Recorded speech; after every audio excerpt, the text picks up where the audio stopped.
turning to alcohol and drugs to numb or mask the pain. How do people there, because a lot of people in the construction industry, this is a known thing. There's with the stress in this industry, it's stress in a lot of industries, but I'm just going to target the one I'm in. And if there's people out there listening that might be struggling with having to turn to alcohol because everything's heavy on their shoulders, I talked about it in a recent podcast too, that as entrepreneurs, we are the weight, we carry all the weight. I mean, we Mhm. have to make sure everybody's happy, including clients, employees, just make sure the engine's running the business. And then we go home and we got to take care of the family, make sure everybody's happy there.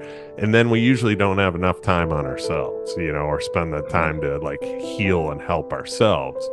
So a lot of guys will go to alcohol and they'll mask it and say, I need a drink. It's been a long day.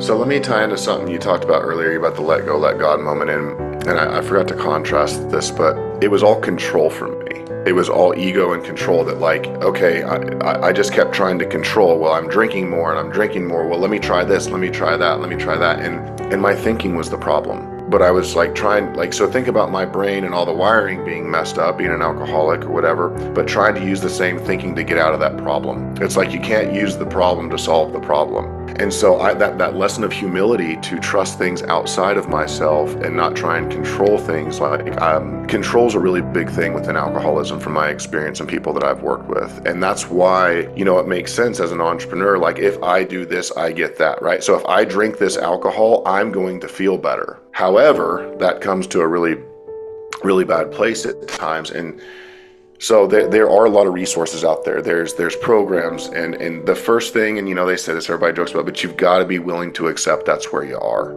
And I see a lot of people continue to drink more and get to worse places because they're trying to force the fact that they're not, and it perpetuates the problem. And I think ego gets involved in what people have an association to help, like you're weak. That gets in the way. And in fact, I think allowing people to help you is one of the strongest things you can do, because like pretending that you're okay, drinking and avoiding everything, because this is all about avoidance. Drinking is all about avoidance. I don't want to feel this. I don't want to be this. I don't want to deal with it. And not dealing with things, in my opinion, is weakness. Strength is dealing with it. It's hard to deal with it. It can be hard, but it's also the most rewarding thing you can do when you finally just surrender and say, hey, what I'm doing's not working. Let me try something else. And like you said, as a father, like, I don't know what I'm doing could probably be one of the most profound and life-changing things someone could say in any situation where they feel powerless. Welcome to The Real Build. I'm your host, Bill Reiman, your broker builder. And today I got a very special guest, a friend of mine.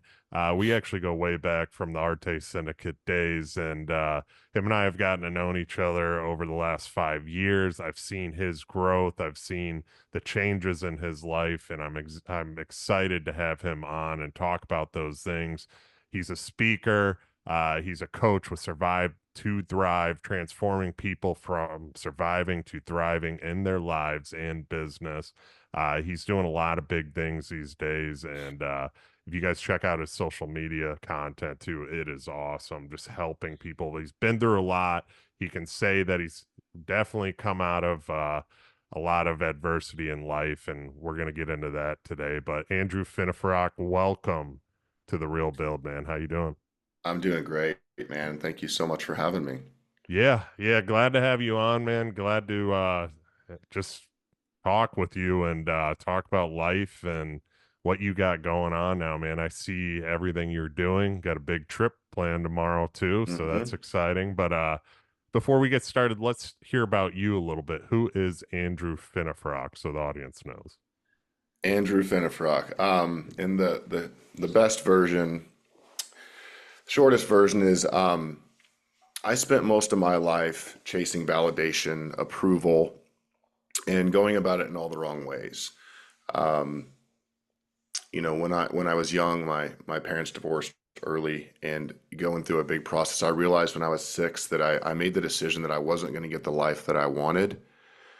And so I started people pleasing and just doing things for external validation because it wasn't going to go the way that I wanted. So I feel like that's when I really made a big shift. And I feel like what I've found is a lot of people go through the same thing. But me, like I said, I spent most of my life chasing connection, validation, and approval in all the wrong ways, chasing jobs and chasing the wrong relationships.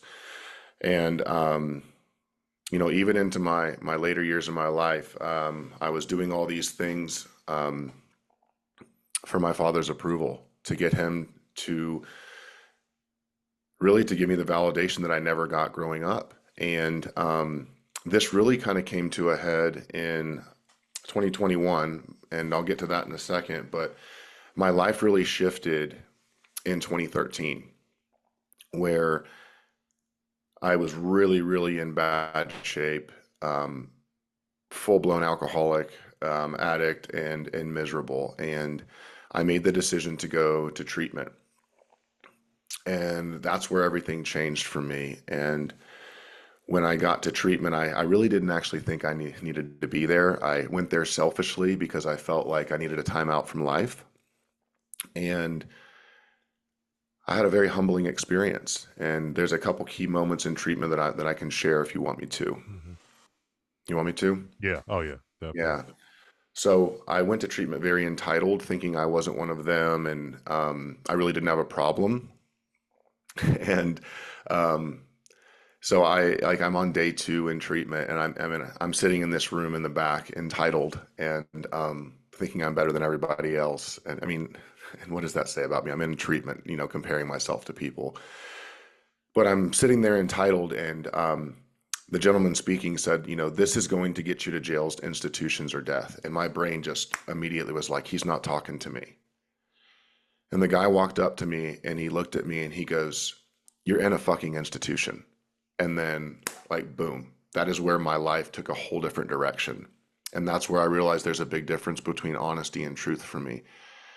But at that moment, I was like, I can't believe how blind I am to where I'm at. I'm in a treatment facility. I'm obviously an alcoholic. And I was sitting here not believing that to be true. And that fascinated me, and it showed me that our stories in our head can be completely different than the reality we're experiencing. And so that's where I see the difference in honesty and truth. Like, if you were to have given me a lie detector on the way to treatment and said, are you an alcoholic? I would have said no, and I would have passed, because that was what I believed. But the truth of the matter is, I got to treatment and took action, and I got a very humbling experience that I fully was. And so when that happened, I started taking things a lot more seriously. And then a couple days later, my withdrawals came on, and I was withdrawing from alcohol, that synthetic marijuana, and Xanax. It was a really, really powerful experience. And if I really would have known how bad the withdrawals were going to be, I wouldn't have gone to treatment. I thought like heroin would have been the worst, but apparently what I did was one of the hardest. And so my withdrawals got to the point where I went temporarily blind because my eyes were so dilated. Physical pain, mental pain, like indescribable mental and physical pain. My body was permanently shaking, and I became the overachiever in treatment because I was the guy in treatment everybody was looking at, wishing or happy that they weren't that person. I was just death chewing on a cracker. And I had a moment where I was feeling judged because I was shaking a lot, and I went into the bathroom, and I was in victim mode. I was blaming, how I was brought up. I was making excuses for why I was there. Like, well, poor me. I was taught to drink alcohol. I had these issues, and I was verbally abused, and all these excuses. And I went into the bathroom, and I think I was going into the bathroom to quit. And I think I was going to give up because I couldn't handle the pain and just everything that was going on. And I was just about to give up. And I went into the bathroom, and there was this let go and let God sign. It was the last thing that I saw before I looked in the mirror in the bathroom. And when I looked in the mirror, for the first time, I could see how pathetic and how sick I was. My face was swollen. It was red. I mean, everything just became very, very clear in that moment. In my experience and my belief is that is when God said, I'm not done with you. And that chokes me up to say that because that's a really powerful experience for me because I was about to give up. And in that moment, I had this realization that I drank the alcohol, I took the drugs, and because of my thoughts, decisions, and actions, I was in treatment. And at that moment, I was feeling really hopeless. Like I was in such bad shape, I didn't think it was possible to get better because I just, it was so terrible, the pain and the mental pain and everything. And so I was convinced I was permanently messed up. And so I had this moment of enlightenment that because of my thoughts, decisions, and actions that got me here, I can change my thoughts, decisions, and actions and get myself out of this. And those were the two really pivotal moments in my life. And what I took from that is the big difference between fault and responsibility. I was so stuck on it being other people's fault. And my belief is fault is somewhat irrelevant, and it's your responsibility to take charge of your life. And that's where I learned that lesson. And so from that point forward, I took it very seriously, and I had humbled myself and realized that the way that I was going about things wasn't the right way, and I needed to lean on other information, knowledge, and people outside of myself to get me to a better place. And so that's where I got very humbled and got out of my ego and surrendered. And so that was a big part of my life. And then I really focused on sobriety. And I did all the things to get sober and stay sober. And then I got a couple good jobs, and things were going well. And then in 2016, I got into real estate investing, and I did really well in real estate investing, but I also got way better at spending money than making it. And so I got into debt. And then, that was a really hard time for me. And then I had always felt called to coach people and work with people, but right at that point in time when I was in debt and I was at a really low point in my life, my imposter syndrome was at its all-time highest. And I had a couple epiphanies in that moment because I was really feeling low. I was in debt, and I really didn't have a lot of belief in myself. But what I realized was I thought back to the last time that I was in a hard situation, and that was when I was in treatment. That was the last really hard thing that I did. And I thought, okay, well, what happened? Well, I actually came out better than most. And I realized, well, I wasn't going to coach people on money management, but I had a lot of skills in business and personal development that I could really work with people. And I had a lot of skills just working with people. And so my mindset shifted, and I got into coaching and working with people and paid my debt off and built a successful coaching business. And, throughout those years, my dad and I were still doing some real estate stuff. And at the end of 2020, my father and I were finishing our last real estate deal. We argued about it, and it really caused a lot of strife in between us. And so we finished this real estate deal, I think in October of 2021. And we really had a really hard relationship growing up. It was really hard for us to get along, and it was really, really unhealthy. And I want to be very clear when I talk about my father. I need people to understand that the relationship to what happened is what I'm talking about, and I'm not really calling out my father because that's just not the way to go. I love my father, and he was a great man, but some of the things in our relationship really caused some hard things. But we had made the decision at that time to forget about the real estate stuff and start working on our relationship. And we had finally had this, as you would say, come to Jesus conversation, like, look, let's get all this out of here. Let's focus on our relationship.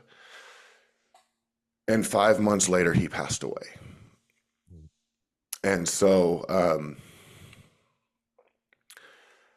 when he passed away, I felt nothing.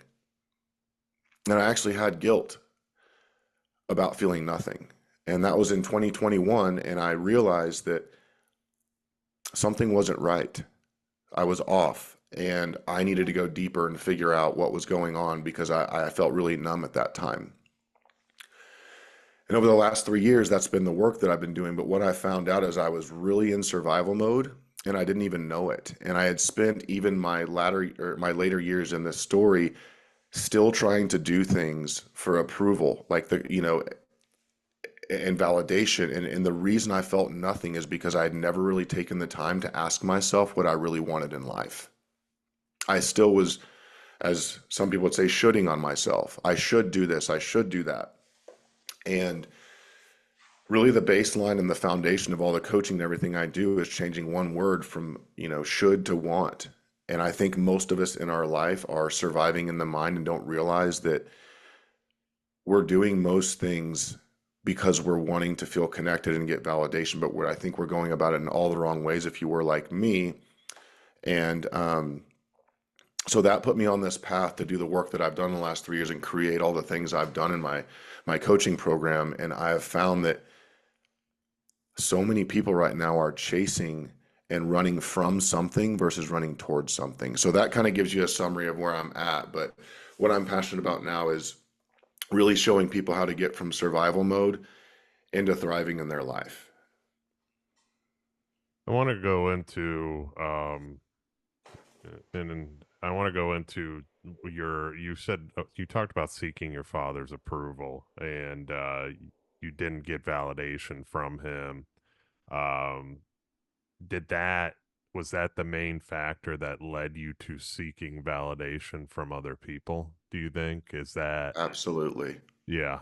Absolutely. So was your dad was it that your dad wasn't saying he's proud of you regularly? Is it something that you were just always kind of chasing after to be like him? Where do you see that validation coming from, or that non-validation?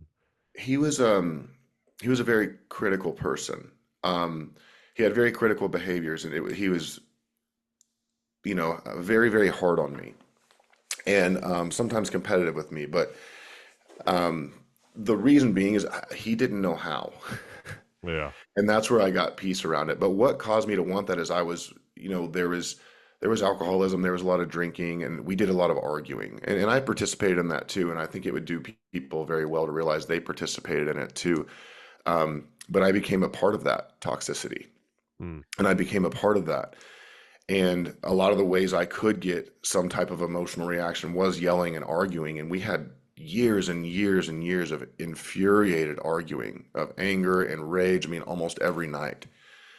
And so, what the meaning that I gave that was, unless I perform, unless I do these things that he wants, I'm not going to get love and validation. Mm. And that was sort of the dynamic that was given is it was very conditional. And that's what I think caused a lot of that. I come from a similar background. My dad wasn't a drinker, but he was a Marine, ex-Marine. I think Mhm. I love what you said there that he just didn't know how to show Mhm. validation, and Yeah, as kids you don't realize that too. You don't, you're just trying to yeah. look up to your dad and just be like him, and I think that's why I got into fights. I was trying to be like my dad. I was always kind of Mhm. chasing the vision of him and working and just getting into trouble or whatever I was doing. I did a lot of Mhm. stupid things, but um it's similar to what you said though, is going after that validation because my dad was very hard-headed. It wasn't a hugger, wasn't a I love you, son type guy. I mean, he was a Marine. He was in Vietnam. He was, as hard headed as can be, and wasn't a I'm proud of you type guy either. And now it's coming later in life. All of a sudden, he's a Mhm. little more mushier, and I'm seeing it with Right. my Yeah. son, the side of my dad I never saw. As a grandpa, he's a great grandpa.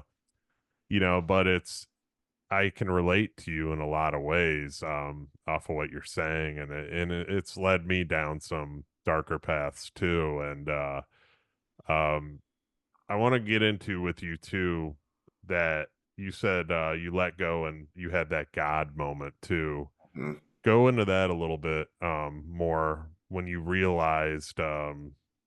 Then I want to kind of go back to because this is going to help a lot of people out there because you and I were kind of briefly talking about the construction industry, and a lot of the guys in the construction industry turn to alcohol, Mhm. drugs, whatever because of the Yeah. stress and related with the Right. industry. But this was so important what you said. You had that let go and let God moment. And um, I've had a few people on my podcast that have had those moments too. So Mhm. I want you to reflect on that a little bit more.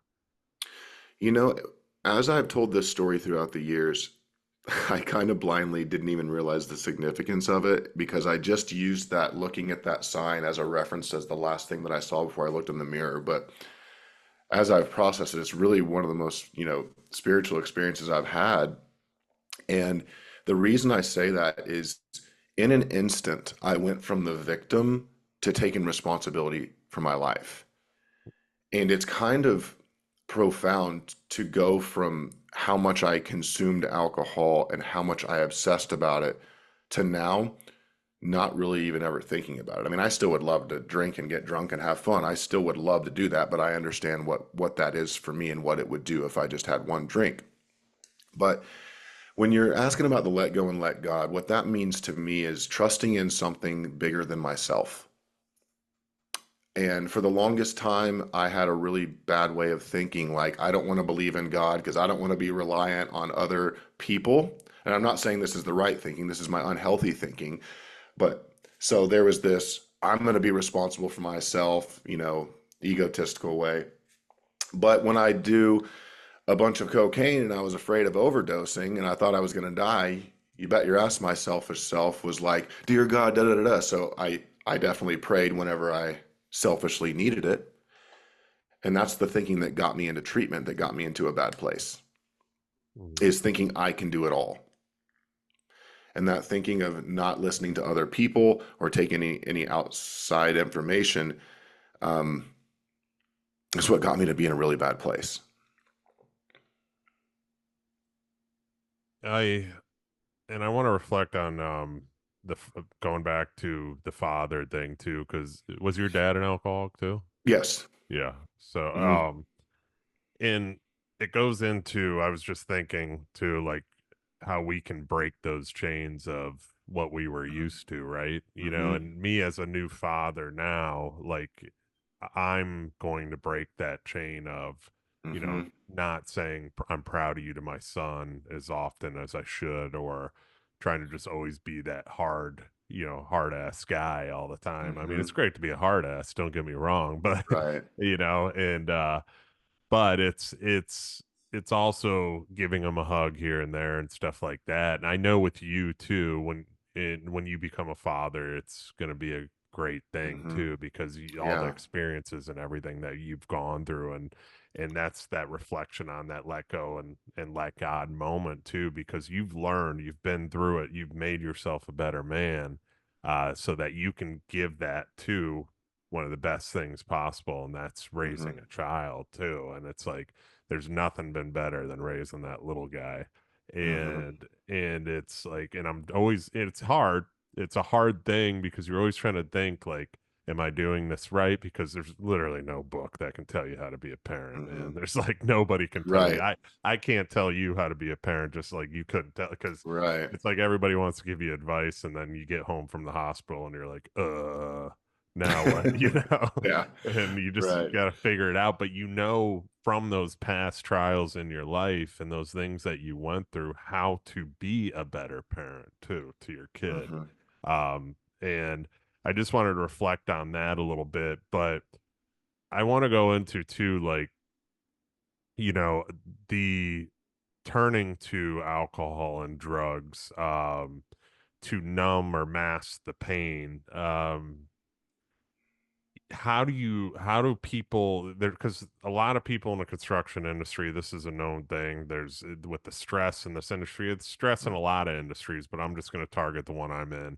And if there's people out there listening that might be struggling with having to turn to alcohol because everything's heavy on their shoulders, I talked about it in a recent podcast too, that as entrepreneurs, we are the weight, we carry all the weight. I mean, we Mm-hmm. have to make sure everybody's happy, including clients, employees. Mm-hmm. Just make sure the engine's running the business, and then we go home and we got to take care of the family, make sure everybody's happy there, and then we usually don't have enough time on ourselves, or spend the Mm-hmm. time to like heal and help ourselves. So a lot of guys will go to alcohol and they'll mask it and say, "I need a drink. It's been a long day." You Mm-hmm. know. So what is your thoughts and insights on that topic, and how people maybe can avoid that, maybe can do things differently. You coming from that aspect, what do you think on that? So let me tie into something you talked about earlier about the let go, let God moment. And I forgot to contrast this, but it was all control for me. It was all ego and control that like, okay, I just kept trying to control. Well, I'm drinking more and I'm drinking more. Well, let me try this, let me try that, let me try that. And my thinking was the problem.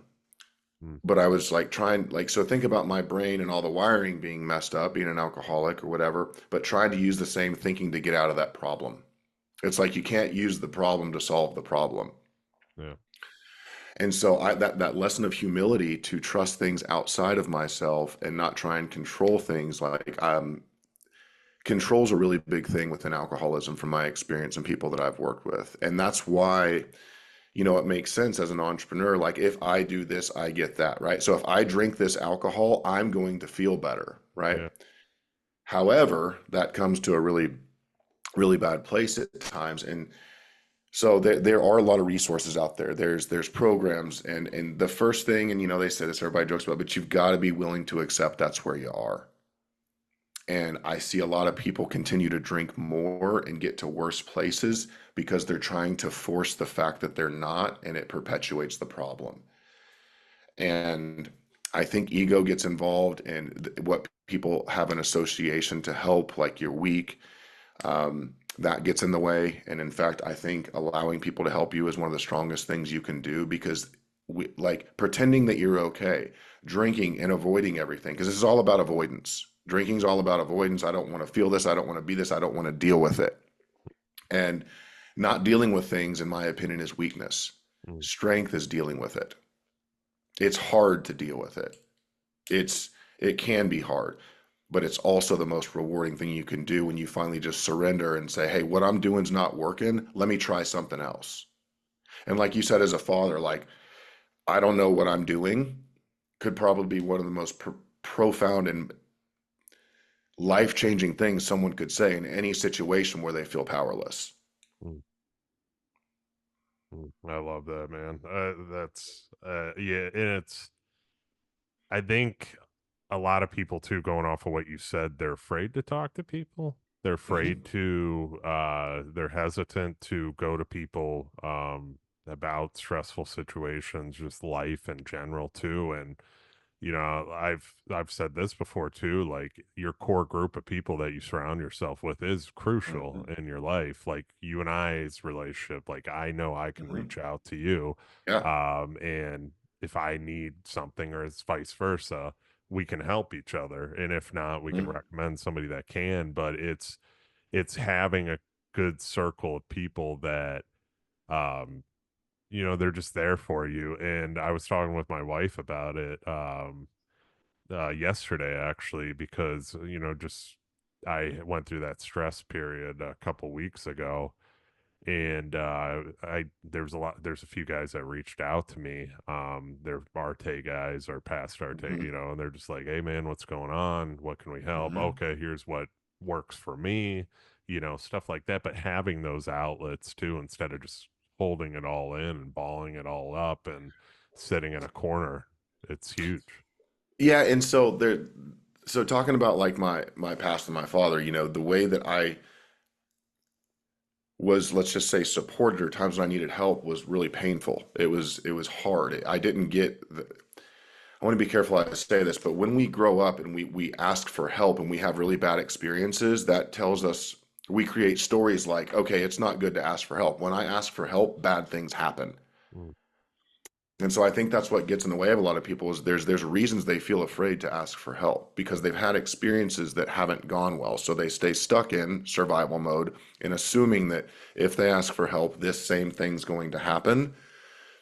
And that's where getting involved with yourself and looking at those things and rewriting those stories with new environments, new people, and also being open to receiving people supporting you.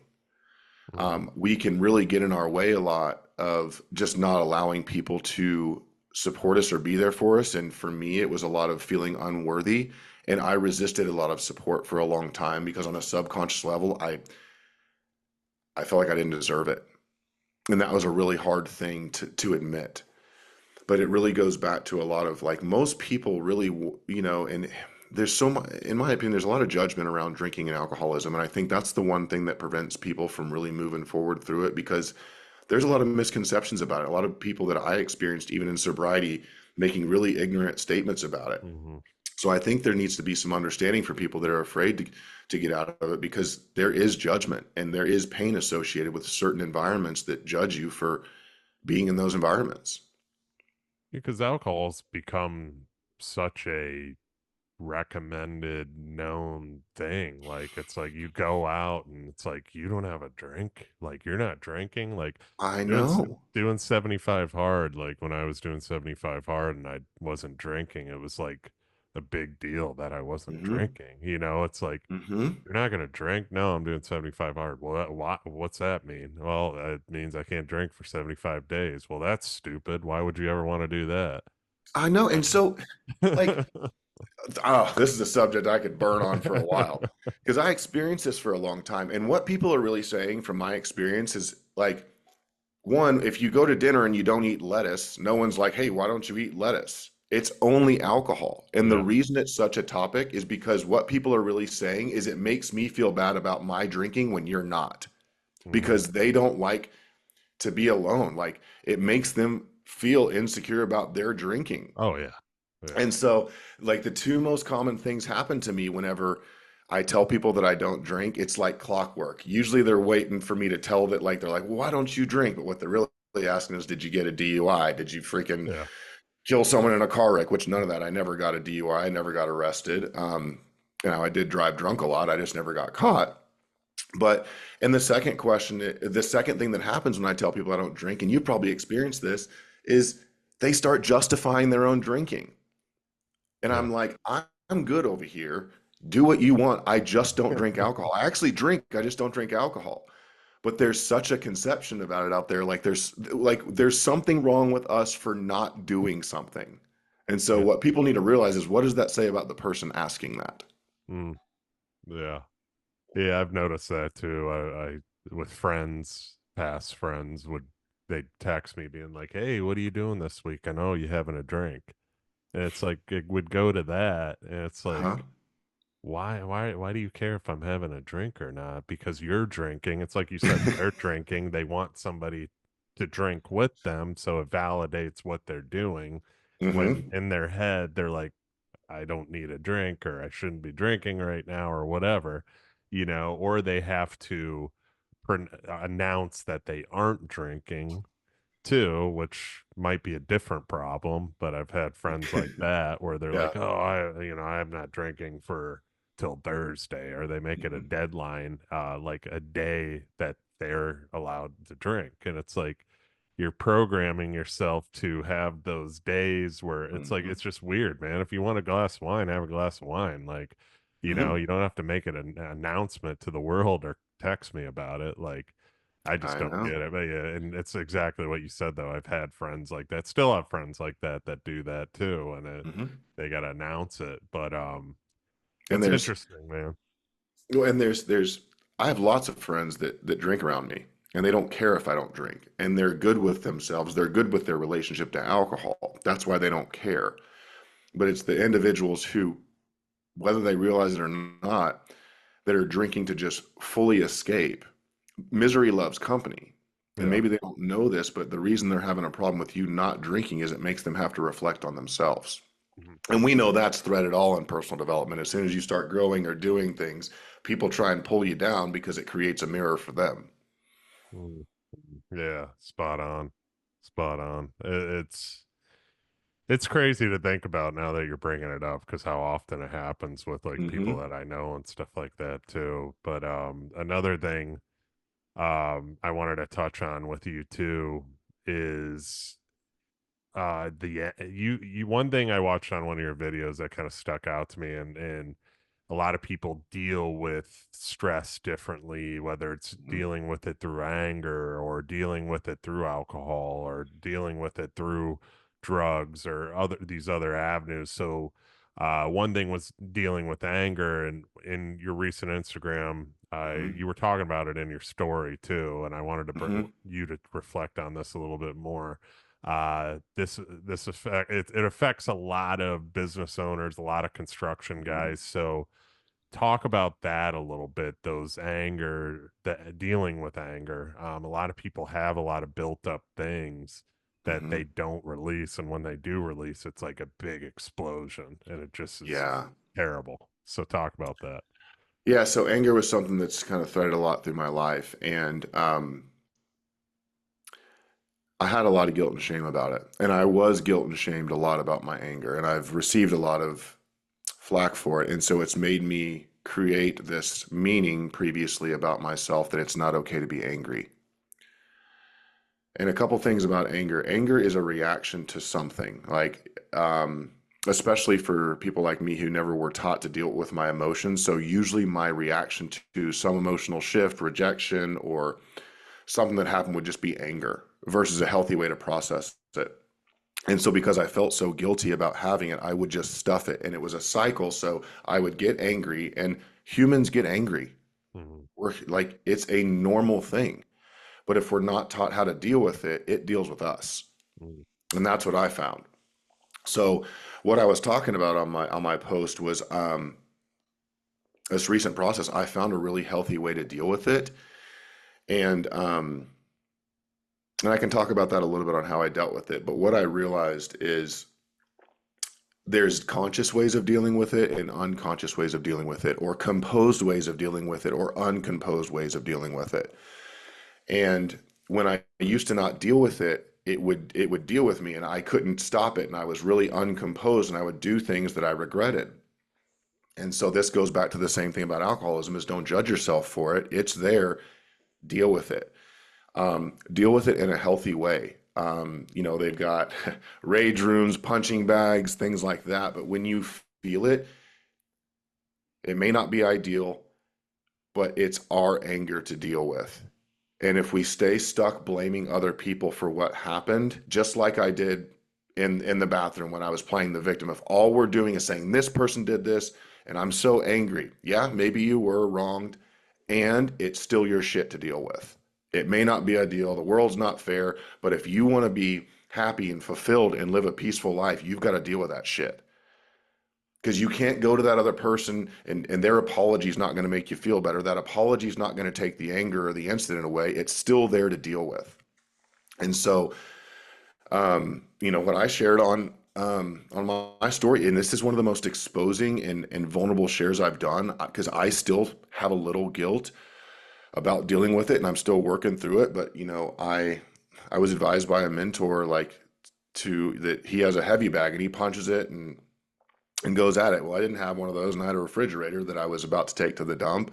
And so I cleaned out the garage, and I calmly pulled my truck out. And this is very important to understand, is I wasn't raging out, but I was really upset. And so I calmly, I pulled my truck out of the garage. I pulled the golf cart out. I moved all the stuff off the refrigerator, and I put safety glasses on. And so I was all in composure doing this. I wasn't just frantic. And then I went to town on the refrigerator. Then I just went at it and let it out. And I'm not promoting breaking things. I'm promoting dealing with anger in a healthy way. That was an avenue. I had a broken fridge, and however someone deals with it is up to them in a safe way. But I was able to let out some of that. I let it out, and I released it, and I dealt with it, and then it actually moved me into sadness. Mhm. I got sad, and I went inside after I did that, and I'm sure Holly, my fiance, could hear what was going on, and I was really afraid she was going to think I was nuts, and I was sweaty, and she came up and she hugged me and she said, I got you, and I'm proud of you for dealing with this in a really conscious way. And that was a really emotional moment for me because I felt like she was going to judge me, and she accepted me. But um, where was I going with this? But so I went in, and I realized that anger is usually the layer on top of what's below it. And if we don't really deal with the anger, we're not going to understand what's below it. And for me, it was sadness, and it was feeling unworthy, and it was feeling all these other feelings, and it may be different for other people, but because we haven't been taught to deal with our emotions, we go to anger and it prevents us from going to the places we need to grow. And so after I went through that process of, letting the refrigerator have it, letting it all out, I cried and got emotional. And then after that, I was able to understand what it really was that upset me. And the reason this is so important is when you find out those things that upset you, then you can go to work on those things Hmm. and you can go to the root of the problem. And that's what my whole coaching program and everything is about, is get to the root of the problem, the internal problems for the external results. But if we continue to mitigate and just continue to say it's not there, or control or drink or do all these things, we're mitigating symptoms and not going to the source of the problem. And so dealing with it in a healthy, conscious way is the way to do it, because everybody has anger on different levels. And why would we deny something about ourselves that's true and real? Hmm. It's it's crazy how many people bottle up everything, and you, the fridge example too, even getting a punching bag, even it's, I've heard those things, I've heard to do them, just Mm-hmm. because I mean, but we're so built to just like bottle it up and just move on, especially as men too, Mm-hmm. just hold it Yeah. all in, hold it all in, and just you get through it, just get through it as a man, be a man, Mm-hmm. right? And um being able to let it out and then have the emotion afterwards and figure out why, those layers were there too. It's probably a sense of a big time relief to yourself, but Mm-hmm. to anybody. And Mm-hmm. the steps to do it though is one of the most challenging thing for men, because like I said, I think we're just so um used to having to hold our own, used to having to just, you know, keep our composure at all times, Mm-hmm. as especially as a the male of the house or the husband or the father, or so I think a lot of men trap so much in. um so what are some ways for men to be able to get that out too, besides taking it to the fridge or, I don't or know if I what are want to some speak easier on that. ways or I think it would be important for everyone to know, men and women, that if you think about just the standardized parenting system growing up, when we would get upset, we would just told to stop being upset. mm, You know, hey, when we would get upset, we would just be, invalidated, if you will, or told that how we're feeling is wrong. And so that really creates a lot of programming that it's not okay to be upset. mhm, And so this isn't to blame those experiences, but to understand them, that like that's probably why we're afraid to do it. And yeah, especially as men, be strong, don't be emotional. Men are extremely emotional. You know how many men I coach that say they're not emotional? I'm like, well, do you deal with anger? And they're like, yeah. And I'm like, well, that's an emotion. That's a reaction to one.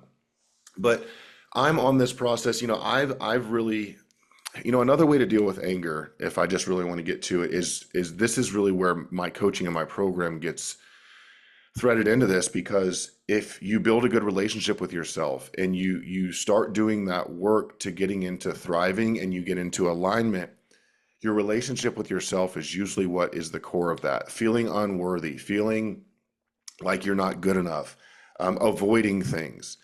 That's really the centerpiece to getting angry, is because of we don't feel good about ourselves. And there's not a lot of people talking about this in the personal development space. It's always, do this process, or, do these 5 things. But when we don't have a good relationship with ourselves, none of that shit matters. And the reason a lot of coaches aren't going to these places, because they haven't gone to the depths of this work to actually teach you how to do it. Because most coaches or gurus are talking about stuff, but they've never gone to the places that I've gone to in personal development, that are the dark corners that are really hard to go to. And when you go face that stuff, my anger has completely just gone from 90% to 40 to 30 to 10%, but I still have some. So, you know, going through my program and doing certain things, there's a lot of things that deal with anger and a lot of internal things, but some things people can do. And this might sound odd, but getting into integrity with yourself and your people around you. Because if you're judging yourself, you're all pent up and there's just so much internal turmoil. Getting into integrity, taking ownership for your life, not judging yourself, getting into alignment, being okay, being messy, accepting yourself. Those are all things that cause so, not doing those things are all things that cause so much internal conflict. And so I want to say this as well. There was an incident that caused this big thing of anger that was a really triggering event for me that was really hard to deal with. And I was blaming that incident for a little while. And the reason I went to go deal with anger in this way is because it was consuming me week after week after week. And I was like, so these stories came up. Well, there's something wrong with me. I should be over this. See, that word should's really dangerous. I shouldn't feel this. And I finally got to a point where I was like, I've got to do something about this because it's consuming me. And, but if I was stuck in blaming the incident, that is not taking responsibility. And it goes back to that whole experience in the bathroom, fault versus responsibility. Was it my fault of this experience that happened to me? Not really. But this anger that's coming out is mine to deal with. And because I had bottled up most of my life, because I hadn't dealt with it, that's my responsibility. And everybody wants to stay stuck in blaming what happened for the anger. Yes, that's a part of it, but it's your anger, it's within you, and it's yours to deal with. Mm. I love that, man. It kind of brought another thought in my head too. Is as entrepreneurs, obviously we are high performing individuals. We're nonstop. We're constantly going. We're trying to add more to our plate, and it's sometimes it's too much. Sometimes we erupt and we're like, Mm-hmm. we're told we need to slow down, but we don't, and then Mm-hmm. we eventually almost put ourselves into a panic. Well, basically put ourselves into a panic attack, thinking we have a heart attack, or something like that, or might even have a heart attack. Right. And just because all the stress and the weight of the world on us and everything like that that we deal with as business owners, and being such high performing individuals too, when when is it okay to pull back a little bit? I think a lot of entrepreneurs struggle with this question, struggle with pulling back, because pulling back in your mind as a business owner is letting go of the business, and or letting go well, we see it a lot worse than it truly is, but I think where I'm kind of going Yeah. with this. Yeah. Absolutely. That's a great question. Um, and what comes up for me there is really doing the work to get the awareness of yourself. Through I love that. getting all the work that I've done and really going through a process, I have a very big awareness of myself. Like I can tell when certain thoughts come up that, okay, I'm a little stressed. Um, and the only person that can really answer that is the person themselves. I can't answer when someone else should take a break, but if someone actually takes the time to build a relationship with themselves, get to know themselves, get into alignment, and start living the life that they want, they start understanding things that move them into certain, I don't know if I want to say energies or moods or whatever, but I can tell whenever I'm operating at like a low frequency or I'm upset. So what I do is I say, okay, I see where I'm at. I'm not going to go create right now. I've tried to go create content when I'm frustrated. It's not possible. So most people try and this is what they do. They're like, I'm upset. What do I do? Yeah. And it needs to be, I'm upset. What am I feeling? What's going on? Checking in with yourself and then getting that awareness to say, okay, this is where I'm at. Now that I've done certain things, I know that I can go take a walk. I can go ride my dirt bike. I can go take my boat out and get more centered and get back to a place to operate from high efficiency. And so when you get into thriving, that's what that looks like. It's not always having great days, but it's having a real awareness of how you operate and really have an operating agreement with yourself. But when we're living a life for other people, for validations, we don't even know what that looks like. Mm. So it takes people going through a process to understand that, like, hey, I know that in situations like this, um, I get upset. And I know that that's mine to own. And I know that I have a tendency to feel this way when those things happen. And so that's where people need to really get a clear understanding of who they are, how they operate, and what affects them because it's different for everybody. But most people know when they need to take a break. Mm. They just don't Yeah. because they're afraid of what it's going to look like. They're afraid they're going to get rejected. They're afraid they're going to be looked at as weak. when in fact the strongest thing you can do is go get to a place of being calm, centered, and connected so you can show up better for your wife, you can show up better for your kids, so you can show up better for your business.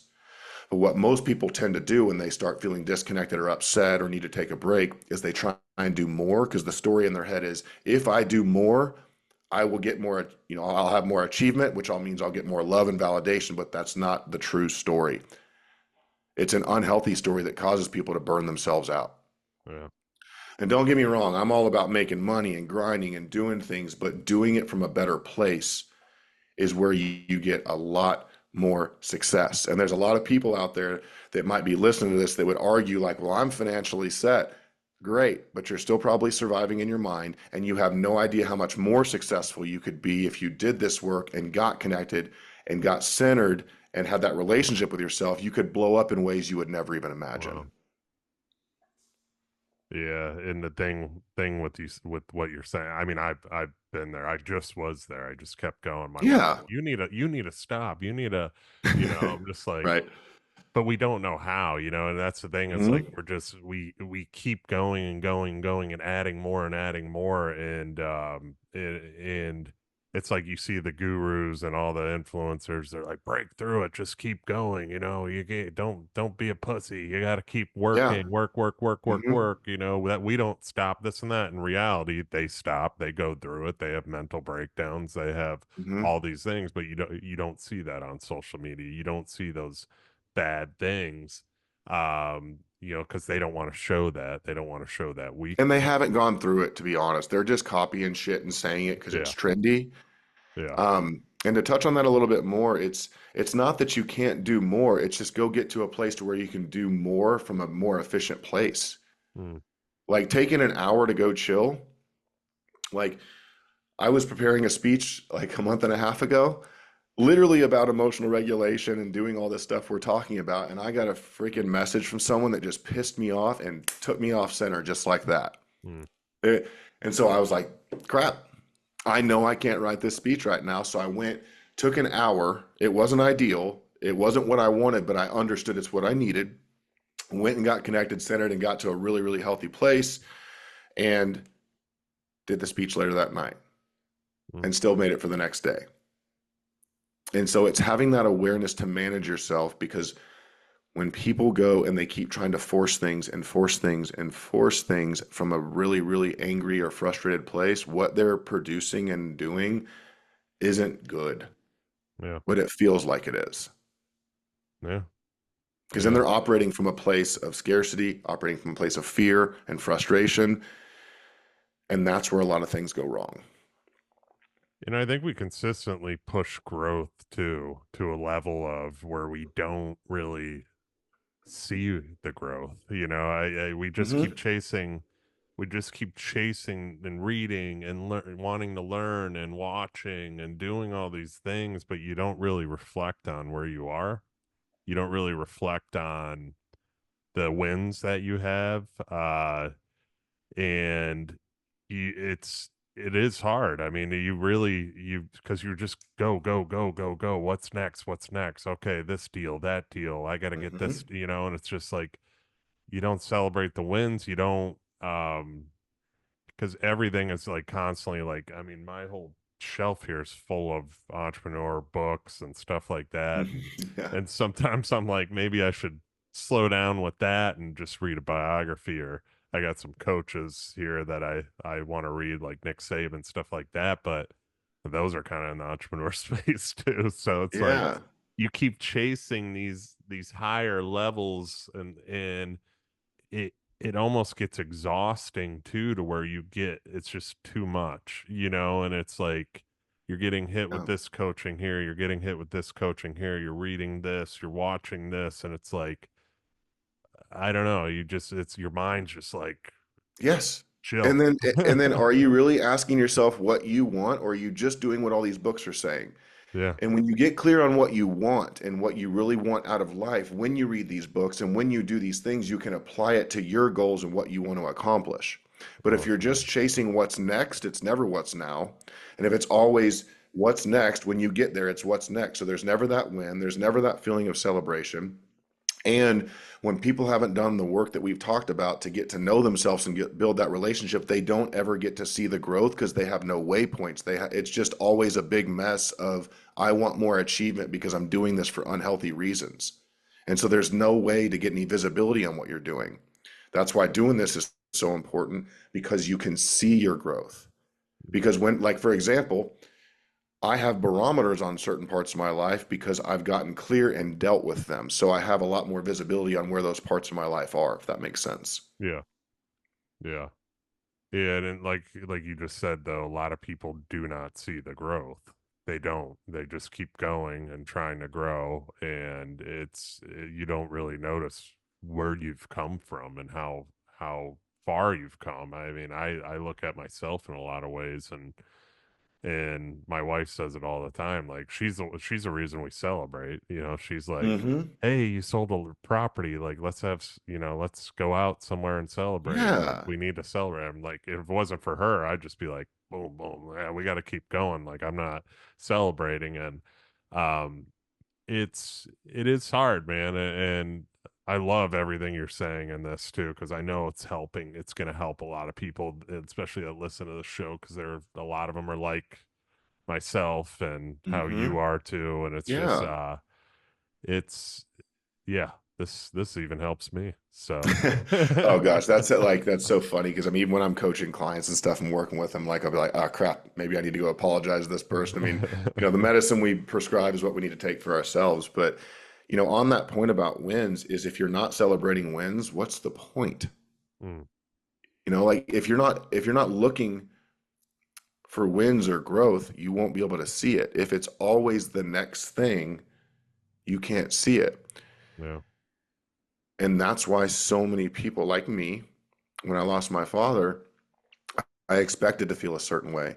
I expected to feel a certain way when I made a certain amount of money. I bought a boat. I expected a certain feeling, but a whole other conversation is relationships with people are the most valuable thing to me because they're the only thing that when you invest more and they get more enlightening and more exciting and more valuable.